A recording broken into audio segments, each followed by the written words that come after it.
Macron une série de reportages à la réserve naturelle de l'Estuaire.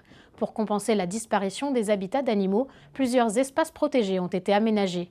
C'est le cas d'une île artificielle créée en 2005 entre Honfleur et la cité Océane. Elle est surnommée l'île aux oiseaux et son accès est interdit. Nous vous y emmenons exceptionnellement. La mission commence en mer. Alors, les étriers pieds-en-vol et il y a des AO7 devant. Une fois par mois, les agents de la réserve comptent les milliers d'oiseaux posés sur l'îlot.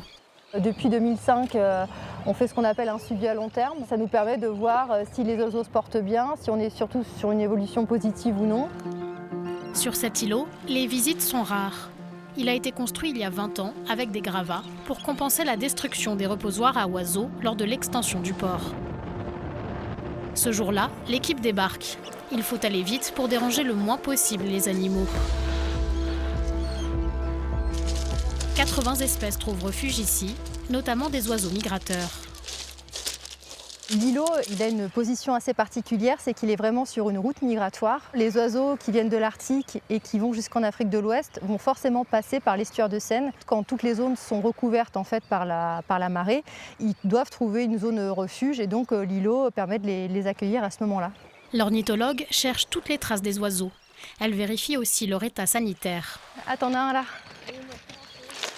Sur sa route, un cadavre de goéland probablement mort naturellement.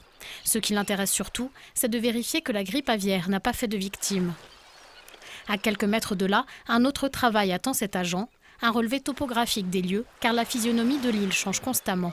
Ça s'est déplacé vers le nord avec une vraie butte qui s'est formée, alors que de l'autre côté, sur la partie centrale, ça s'affaisse un petit peu, ça se creuse davantage.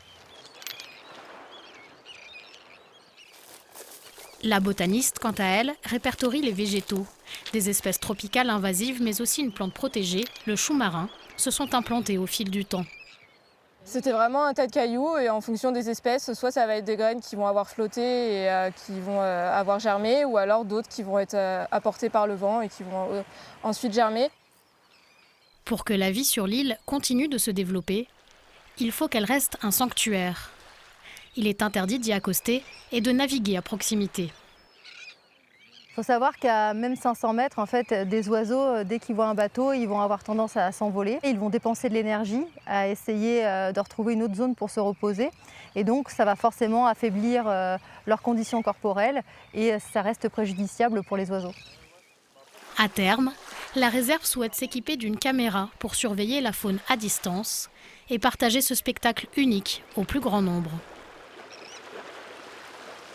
C'est la fin de cette édition. Merci.